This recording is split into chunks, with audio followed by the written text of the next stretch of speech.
Welcome to today's podcast. It is Friday, March 6th. I'm Stuart Glickman, Director of Research for the Fundamental Team for CFRA North America. With me, I have Brian Durin, a Senior Vice President for Energy Policy Analysis at CFRA. And of course, if you've been paying any attention this week, Iran is in the news 24/7. So we thought we'd talk about the Iran Straits of Hormuz situation insofar as what it means for energy. So Brian, welcome to the program. Thank you. Good to be here, Stu. Thanks. Okay, for context, for those who may not be familiar, let's start off talking about what does energy mean with respect to the Straits of Hormuz? How much crude oil is normally transiting from the Persian Gulf to other markets, and where is that oil largely going? So it's been pretty widely reported about 20% of global energy flows. It's both 20% of crude oil and around 20% of LNG goes through the Strait of Hormuz. Primarily that oil and LNG is going to markets in Asia, but also markets in Europe and even the United States. Okay, thank you. It's not that the straits are technically closed. Iran has not sealed off the ability for ships to transit back and forth, but no ships are actually transiting. And Correct. It sounds like the problem is an issue of insurance. How would you characterize the current state of insurance and reinsurance for tankers?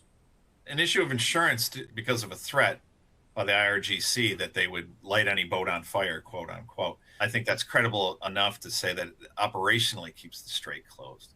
One of the things is that when the president announced earlier in the week as part of his energy plan to calm markets was that he made promises of a new type of maritime insurance being offered through the Development Finance Corporation and the possibilities of a naval escort through those. Both of those things we didn't put a lot of stake in right off the bat. First of all, the idea of a naval escort, those are used as preemptive measures, not as tools when you're in active warfare. And all the ships under consideration are now outside of the Strait of Hormuz, most of them. We only have a few ships actually inside.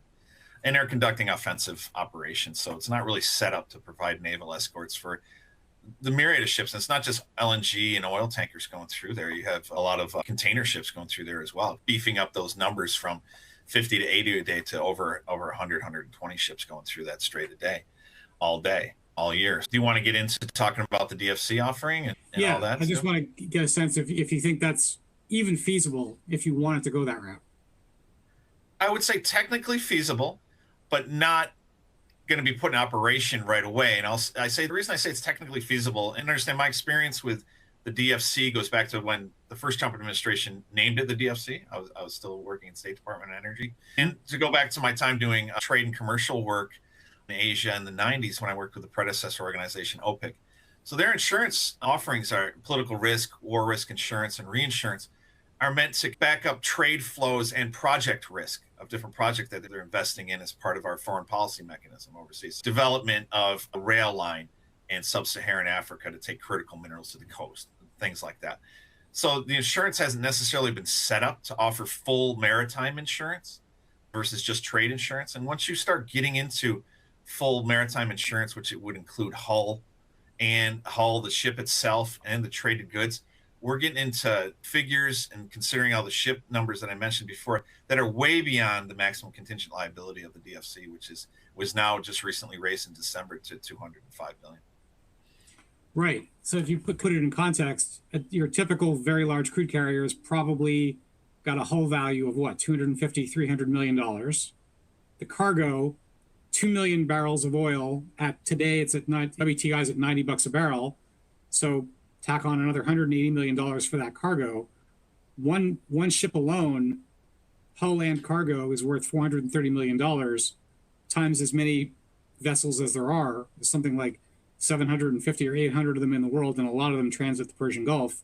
That's big dollars. Yes. So it makes it on the face of it seem a little bit not achievable in the short run here. To get a long run solution, the DFC would have to go language that would have to be put before Congress to approve to amend its charter and to give it the appropriate funding. And that would be a longer term. But the other thing, and a complication I know you and I have talked about a little bit here, I'm not sure how this plays out, but when you look at who owns the ships and where they're flagged and what cargo they're carrying to where, and is it the responsibility of a U.S. organization under the global development matrix to finance a a Chinese-owned ship flagged to the Marshall Islands carrying crude to teapot refineries in southern China. Mm-hmm.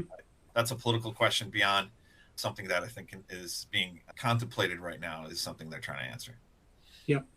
Okay, so let's talk U.S. imports for a sec. You got roughly 6.5 million barrels a day of imports to the U.S., more kind of medium sour or heavy sour kind of varieties. Let's say that you can't get what you need out of the Persian Gulf because the insurance markets remain choked up. What about the SPR? How much help could the SPR be in either insulating ourselves from this or at least blunting it to some degree? And I'll say this just before we touch on SPR, because this has been thrown out in a lot of different venues. The amount of oil that we can get that's super heavy and sour grades from Venezuela is pretty limited. Maybe 200,000 to 300,000 barrels. It's not going to fill the void, so to speak. And there's not a lot of other actions to fill that void unless we, God forbid, we go in and relax sanctions on Russia and start welcoming oil crude into the mix. As far as SPR, that's not something that the U.S. has officially reached the point of talking to the IEA formally about. Other nations such as Japan are internally considering how they're approaching it with their government. Also, they have not formally come to the IEA. IEA has made all indications that they're not looking to make a coordinated release happen right now at current prices. So there's a lot more work to be done to make that sort of thing happen. I'll say this just as a side note, but it's a small point in reference here, is kind of the relationship between Secretary Wright and Fatih Birol, who heads the IEA, and what just happened with Wright's visit there and his encouragement to the IEA to step down from making such a strong push for clean energy, reintroduce its base case, fossil fuel normalcy. That's something that the IEA's resisted a little bit.